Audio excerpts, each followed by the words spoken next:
الحمد للہ رب العالمین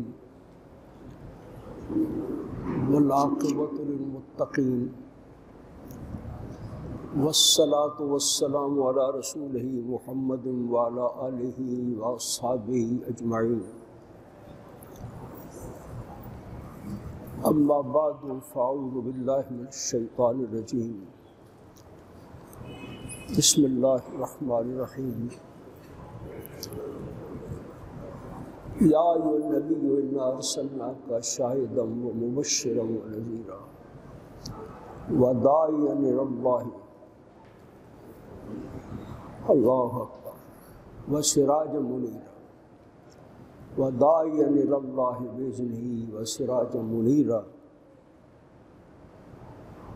صدق اللہ مولانا العظیم وصدق رسولہ النبی الکریم ونحن علی ذلک لمن الشاہدین والشاکرین والحمد للہ رب العالمین۔ اللہ اکبر، اللہ اکبر۔ یا صاحب الجمال یا سید البشر من وجهک المنیر لقد نور القمر، لا يمكن الثناء كما كان حقه بعد خدا بزرگتو قصہ مختصر۔ اللہم صلی علی سیدنا و مولانا محمد وعلی آل سیدنا و مولانا محمد وبارک وسلم۔ اردو زبان میں بے شمار نعتیں کہی گئیں، لیکن مجھے حالی کی نعت بڑی پسند ہے۔ وہ حالی کی نعت وہ نبیوں میں رحمت لقب پانے والا، وہ نبیوں میں رحمت لقب پانے والا، مرادیں غریبوں کی برلانے والا، مصیبت میں غیروں کے کام آنے والا، مصیبت میں غیروں کے کام آنے والا، وہ اپنے پرائے کا غم کھانے والا، فقیروں کا ملجا، ضعیفوں کا ماوا، یتیموں کا والی، غلاموں کا مولا، خطا کار سے درگزر کرنے والا، بداندیش کے دل میں گھر کرنے والا، مفاسد کا زیر و زبر کرنے والا، قبائل کا شیر و شکر کرنے والا۔ سبحان، ایسی رات کہی، ایسی رات کہی کہ جس کا کوئی جواب۔ بہت خوبصورت باتیں کہیں لوگوں نے، نفیس شاہ صاحب رحمۃ اللہ علیہ کی نعت، بہت لوگوں کی نعتیں، لیکن حالی ہے، اس کا اپنا ایک مقام۔ تو میرے دوستوں بزرگوں، ربیع الاول کا مہینہ آ گیا، کل ربیع الاول کا چاند نظر آیا، اور حضور صلی اللہ علیہ وسلم کی یاد کہ نبی اکرم صلی اللہ علیہ وسلم کی ولادت باسعادت ربیع الاول میں ہوئی۔ اور جو سچی بات ہے کہ جو چاندنی اور جو روشنی آج دنیا میں ہے، جس کو اللہ تعالیٰ نے قرآن مجید میں جگہ جگہ فرمایا، رسول اللہ صلی اللہ علیہ وسلم تشریف لائے تو کیا ہوا؟ یا ایھا الناس، آپ فرمایا یا ایھا الذین آمنوا، اے ایمان والو، یہ فرمایا یا ایھا النبی انا ارسلناک شاہدا ومبشرا ونذیرا وداعیا الی اللہ باذنہ وسراجا منیرا۔ صدق اللہ مولانا العظیم وبلغنا رسولہ النبی الکریم ونحن علی ذلک لمن الشاہدین والشاکرین والحمد للہ رب العالمین۔ ربیع الاول کا مہینہ شروع ہو گیا۔ اب حضور اقدس صلی اللہ علیہ وسلم کے واقعات، حضور صلی اللہ علیہ وسلم کی سیرت طیبہ، نبی اکرم صلی اللہ علیہ وسلم کے کمالات کون ہے جو بیان کر سکے، جس کے بارے میں خود قرآن مجید میں فرما دیا، قرآن مجید میں فرما دیا، کیا فرمایا؟ وما ارسلناک الا رحمۃ للعالمین، ہم نے آپ کو تمام جہانوں کے لیے رحمت للعالمین بنا کے بھیجا۔ اللہ تعالیٰ نے اپنے آپ کو رب العالمین کہا، اور حضور صلی اللہ علیہ وسلم کو اللہ تعالیٰ نے رحمت للعالمین کہا۔ آج میں نے بات جو کرنی ہے وہ ایک عجیب بات کرنی ہے۔ آپ ذرا غور سے سنیں۔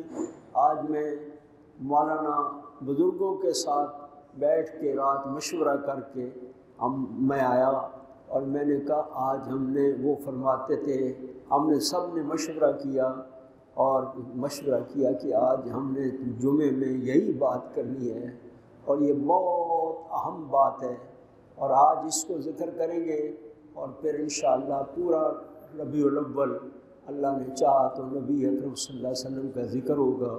یہ بھی حضور اقدس صلی اللہ علیہ وسلم کا ذکر ہے۔ یہ ہے کہ علماء دیوبند کا اعلان کلمۃ الحق، آپ نے تو نہیں نہ پڑھا یہ؟ ہاں، اس لیے پڑھا تھا۔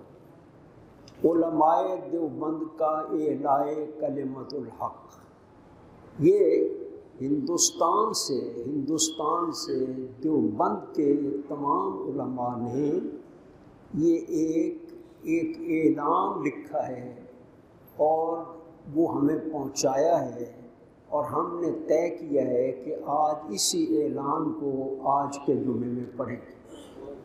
وہ اعلان کیا ہے؟ اب آرام سے سن لیں، وقت امید ہے کہ پوری بات میں انشاءاللہ 2 صفحے ہیں وہ میں آپ کے سامنے پڑھ لوں گا، پھر انشاءاللہ آپ کو پتہ چلے گا کہ ہمارے بزرگوں نے کیا فرمایا ہے اور ہمیں کیسے اس پر عمل کرنا ہے۔ بزرگوں نے یہ فرمایا کہ عالم اسلامی نہیں بلکہ پوری دنیا میں یہ ہندوستان سے دارالعلوم دیوبند کا پیغام ہے جو میں آپ تک پہنچا رہا ہوں۔ انہوں نے فرمایا عالم اسلامی نہیں بلکہ پوری دنیا میں اس خبر کو بڑی خوشی اور مسرت سے سنا گیا کہ امریکہ افغانستان سے 20 سالہ ظلم و ستم ڈھانے کے باوجود ذلیل و خوار ہو کر نکل گیا۔ اللہ اکبر۔ اس موقع پر آمدہ اطلاعات کے مطابق امریکہ کو گمراہ کرنے والا اور اندھیرے میں رکھنے والا پاکستان کا ازلی ابدی دشمن بھارت ہے۔ پاکستان کا ازلی ابدی، یہ وہاں سے فتوے کے طور پر یہ بیان دارالعلوم دیوبند سے آئے۔ انہوں نے فرمایا کہ اندھیرے میں رکھنے والا پاکستان کا ازلی ابدی دشمن بھارت ہے، جو کوئی لمحہ اور کوئی موقع پاکستان کے ساتھ دشمنی کا ہاتھ سے جانے نہیں دیتا۔ اس نے یہاں ہر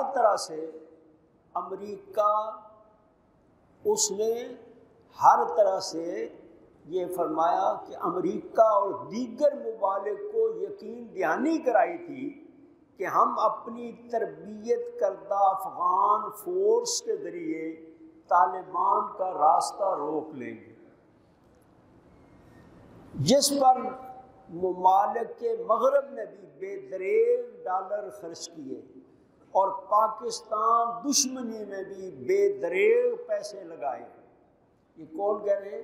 بھارت سے دارالعلوم دیوبند کے افتاء والے کہہ رہے ہیں۔ یہ ایک لفظ وہاں سے آیا ہے اور وہی پیغام میں آپ کو سنا رہا ہوں کہ کتنے صاف الفاظ میں انہوں نے پاکستان کی تائید کی ہے اور طالبان کے بارے میں انہوں نے کیا فرمایا ہے۔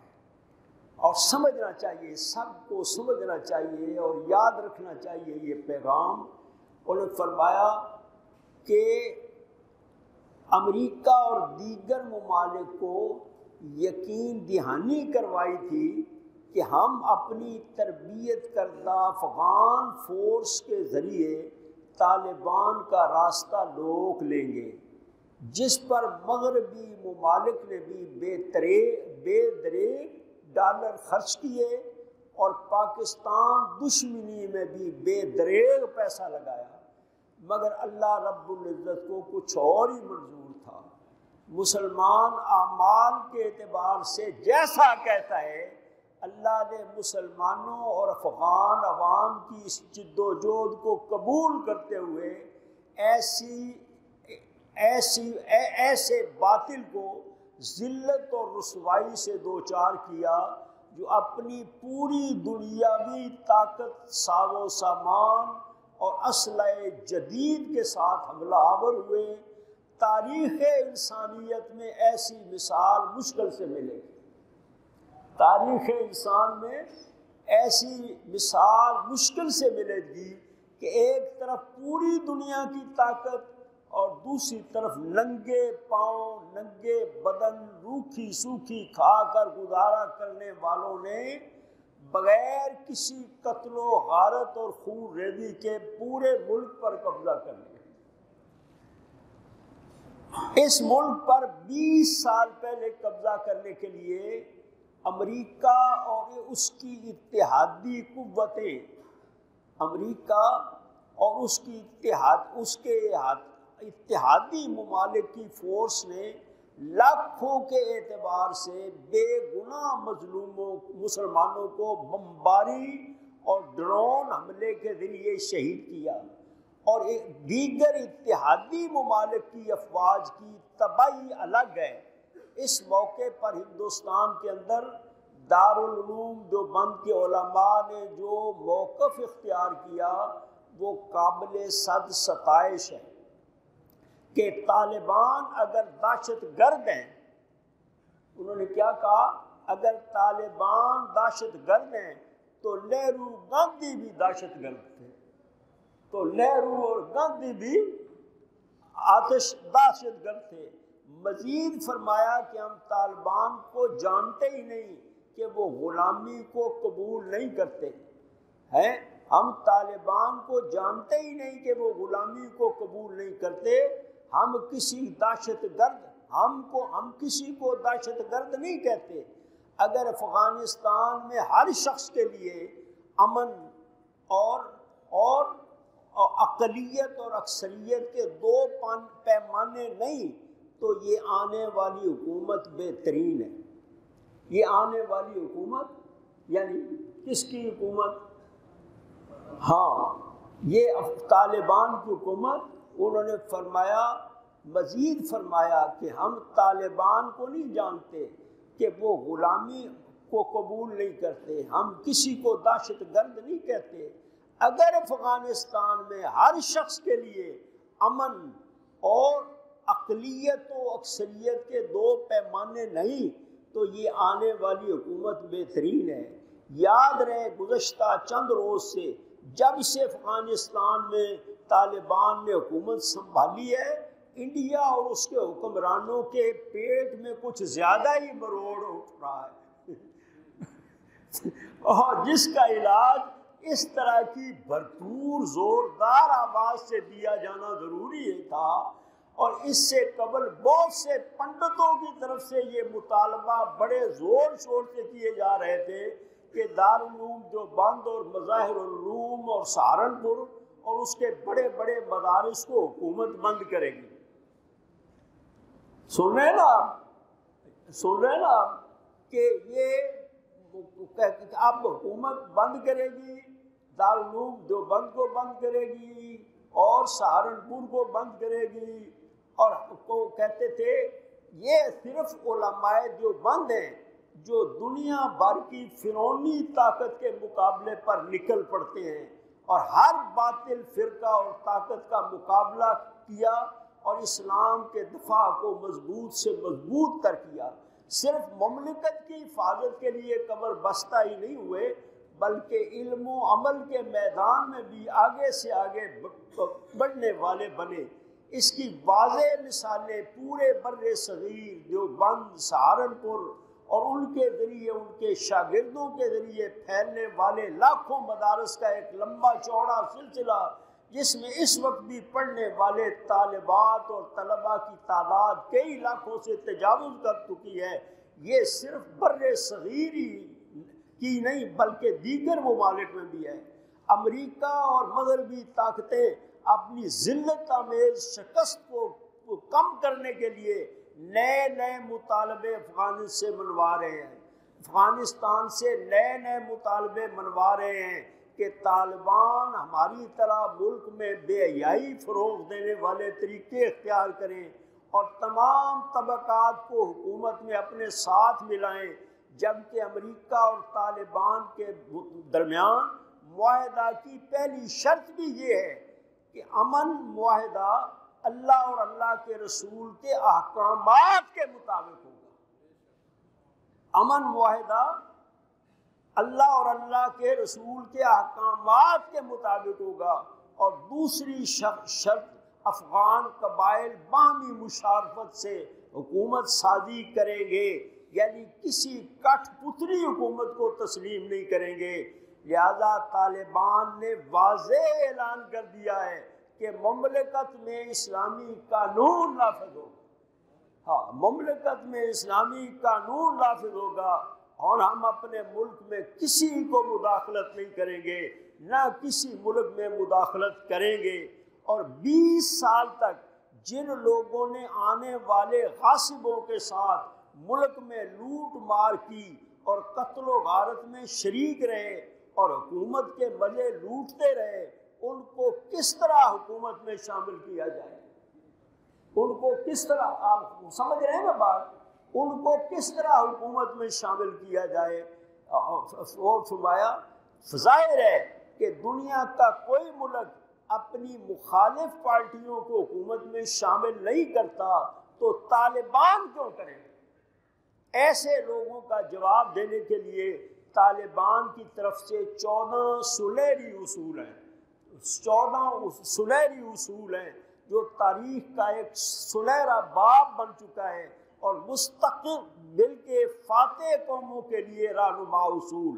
پہلی بات کیا ہے؟ وقت تھوڑا ہے، میں پورے وقت میں بات ختم کروں گا۔ یہ خوشی کی آپ کو بات سنا رہا ہے کہ ہتھیار، انہوں نے 14 اصول بیان کیے۔ کیا؟ مستقبل کے لیے ہتھیار ڈالنے والوں کو کہیں بھی قتل نہیں کیا گیا، حتیٰ کہ قید بھی نہیں کیا گیا۔ اس وقت جہاں جانا چاہے جانے کی اجازت دے دی گئی۔ 20 سال کی جنگ میں پہلی دفعہ اس قدر امن ہوا کہ 15 اگست سے اب تک کئی روز گزرنے کے باوجود ایک شخص بھی لڑائی کی وجہ سے نہیں مارا گیا۔ حیران ہوں گے نا بات۔ آپ وقت تھوڑا ہے، میں صرف پڑھتا جاؤں گا۔ آپ دیکھیں دوسری بات کیا؟ فتح کے بعد کوئی گھر، مارکیٹ، کاروبار نہیں لوٹا گیا۔ سرکاری املاک، سرکاری خزانے میں ایک پائی کی لوٹ مار نہیں کی گئی، حتیٰ کہ ایک سرکاری ذمہ دار سے گاڑی لینے کی ویڈیو جب سامنے آئی تو اسی وقت مطلوبہ شخص کو آدھے گھنٹے میں حاضر ہونے کا حکم دے دیا گیا۔ تیسری بات، جس کے ساتھ جو معاہدہ ہوا اس کی پوری پاسداری کی گئی، جس نے جانا چاہا اسے جانے دیا گیا۔ عورتوں کے ساتھ بدسلوکی کا کوئی ایک واقعہ بھی پیش نہیں آیا۔ پوری مہم میں کسی پر بھی کسی طرح کا کوئی تشدد سامنے نہیں آیا۔ عام عوام سمیت بدترین مخالف کے لیے بھی عام معافی کا اعلان کر دیا گیا، اور اس پر مکمل عمل درآمد ہوا۔ دیگر مسالک مذاہب کو اپنے مذہبی رسومات ادا کرنے کی مکمل اجازت نہ صرف دی گئی بلکہ ان کے لیے سیکورٹی کا انتظام کیا گیا، اور آگے ملک فتح ہونے کے باوجود کسی قسم کی خاص افراتفری نہیں ہوئی، اور حیرت انگیز طور پر بازار اسی وقت کھول دیے گئے۔ غیر ملکیوں کو مکمل تحفظ فراہم کیا گیا، بلکہ ہندوستان کے سفارتی عملے کو شاہینوں کی سیکورٹی میں ایئرپورٹ پر لے جایا گیا۔ سن رہے ہیں آپ؟ یہ کون کہہ رہا ہے؟ یہ ہندوستان والے کہہ رہے ہیں، یہ دارالعلوم دیوبند والے کہہ رہے ہیں۔ حضرت کیسی بات ہے، کتنی بات ہے، اللہ تعالیٰ ان کی مدد کرے۔ فرمایا صحافیوں کو کام کی مکمل اجازت دی گئی، آزادی رائے پر کسی قسم کی پابندی نہ لگی، حتیٰ کہ احتجاج کرنے والی لنڈیا مافیا کی عورتوں کو بھی مکمل سیکورٹی فراہم کی گئی۔ یہ تاریخ کا واحد انوکھا واقعہ ہے کہ فاتحین کے خلاف دارالحکومت میں گنتی کے 4 لوگوں نے احتجاج کیا، اور فاتحین نے نہ صرف احتجاج کی اجازت دی بلکہ حفاظتی حصار میں ان نے احتجاج کرنے والوں کو لیا۔ سبحان اللہ، سبحان اللہ۔ اور فرمایا آگے کہ بچوں اور بچیوں کے تعلیمی ادارے، بچوں اور بچیوں کے تعلیمی ادارے اگلے دن ہی کھول دیے گئے۔ بچوں اور بچیوں کے تعلیمی ادارے اگلے ہی دن کھول گئے۔ یہ بھی اس تحریک کا سب سے انوکھا اور تاریخ کا واحد واقعہ ہے کہ سابق بدترین حکومت کے تمام لوگوں کو فی الفور اپنی ڈیوٹیوں پر واپس بلایا گیا اور ان سے کام جاری رکھنے کی اپیل کی گئی، حتیٰ کہ سابقہ حکومت اہم عہدے داروں سے بھی اس وقت مذاکرات کر رہی ہے۔ 14ویں بات، تاریخ میں پہلی بار مضبوط ترین فاتح ہونے کے باوجود سابقہ حکومتوں کے لوگوں، اہم ذمہ داروں اور مشیران کے پاس خود جایا گیا اور انہیں امن کی مکمل یقین دہانی کرائی گئی کہ انہیں کچھ نہیں کہا جائے گا اور وہ بالکل بے خوف رہے۔ لہذا مافیا جو کہتا ہے کہ یہ وحشی ہیں، درندے ہیں، فتح مکہ کے علاوہ تاریخ کا کوئی ایک واقعہ بتا دے، یہ فرماتے ہیں کہ یہ جو کافر ہے یہ ہمیں کیا کہتے ہیں، مسلمانوں کو کیا کہتے ہیں، وہ فرماتے ہیں کہ یہ کہتے ہیں کہ یہ مسلمان وحشی ہیں، یہ مسلمان وحشی ہیں اور یہ مسلمان درندے ہیں۔ تو علماء نے کہا کہ فتح مکہ کے علاوہ تاریخ کا کوئی ایک واقعہ بتائیں جس میں فاتحین کے آنے کے بعد اس قدر امن اور آزادی ہو۔ اور پھر فرمایا اس موقع پر طالبان، ایک دوسری بات بھی انہوں نے کہی کہ اس موقع پر طالبان قیادت کو سوچ سمجھ کر قدم اٹھانے ہوں گے۔ آکوس نامی اتحاد جو امریکہ کی زیر سرپرستی بنا، جس میں برطانیہ، آسٹریلیا، بھارت، جاپان اور تائیوان بھی ان کے ساتھ شامل ہیں، یہ اتحاد ہمارے علاقائی اتحاد کے لیے نہایت خطرناک ہے۔ پاکستان اور افغانستان، چین کو ہر اقدام سوچ سمجھ کر اٹھانا ہوگا تاکہ ان کے شر سے بچا جائے۔ اب سن رہے ہیں نا، بس 1 منٹ میں بات ختم ہو جائے گی، لیکن آپ نے اگر میری بات غور سے سنی ہو تو آپ انشاءاللہ نعرے لگاتے ہوئے اللہ اکبر کا ذکر کرتے ہوئے یہاں سے اٹھیں گے۔ فرمایا وطنی، وہ فرماتے ہیں کہ خاص طور سے افغان حکومت اور اس کے استحکام کے لیے خصوصی دعاؤں کا اہتمام کریں، یہ فرمایا۔ سارے علماء نے فرمایا کیا بھائی، کیا فرمایا؟ وطن عزیز میں بھی، وطن عزیز سے مراد ہے ہندوستان، ان کا ملک، اور ہم اپنے ملک کے لیے وہ کہتے ہیں وطن عزیز میں بھی، وہ انہوں نے کہا حامیان طالبان کو فرماتا ہے خاص طور سے افغان حکومت اور اس کے استحکام کے لیے خصوصی دعاؤں کا اہتمام کرنا ہوگا۔ وطن عزیز میں بھی حامیان طالبان کو حد اعتدال میں رہتے ہوئے سب کو ساتھ رکھتے ہوئے حمایت کرنی ہوگی، ورنہ یہاں پر بھی ایسے لوگوں کی کمی نہیں جو طالبان اور دینداروں کی دشمنی میں غیر مسلموں سے کسی طرح پیچھے نہیں۔ طالبان کے سابقہ دور کے بعد مجاہدین ابھی تک اپنے اپنوں کے زخم نہیں بھولے، اس لیے احتیاط کی ضرورت ہے۔ اللہ تعالیٰ سے دعا ہے کہ وہ ہمیں کامیابی عطا فرمائے۔ بس یہ پیغام ہے سارے ہمارے علماء کا، بلکہ ساری دنیا کے علماء کا، یہ آپ کے لیے پیغام ہے جو میں نے آپ کو پڑھ کر سنایا ہے۔ آپ طالبان کے لیے دعا کریں کہ اللہ ان کو اللہ ہمت دے، توفیق دے، اور ہم ایک دفعہ پھر وہ دور دیکھیں جیسے کہ خلافت راشدہ کا دور تھا۔ راستہ کا دور تھا، اس کے علاوہ اور یہ سارے دور جتنے بھی آئے وقتی طور پر آئے، لیکن اب اللہ تعالیٰ ہو سکتا ہے کہ قیامت آنے والی ہو تو حضرت عیسیٰ علیہ السلام اور امام مہدی رضی اللہ تعالیٰ عنہ کی تشریف آوری کی صورت بن جائے اور اللہ تعالیٰ اسلام کا بول بالا کرے۔ بس آج آپ کو یہی پیغام سنانا تھا۔ وآخر دعوانا الحمدللہ۔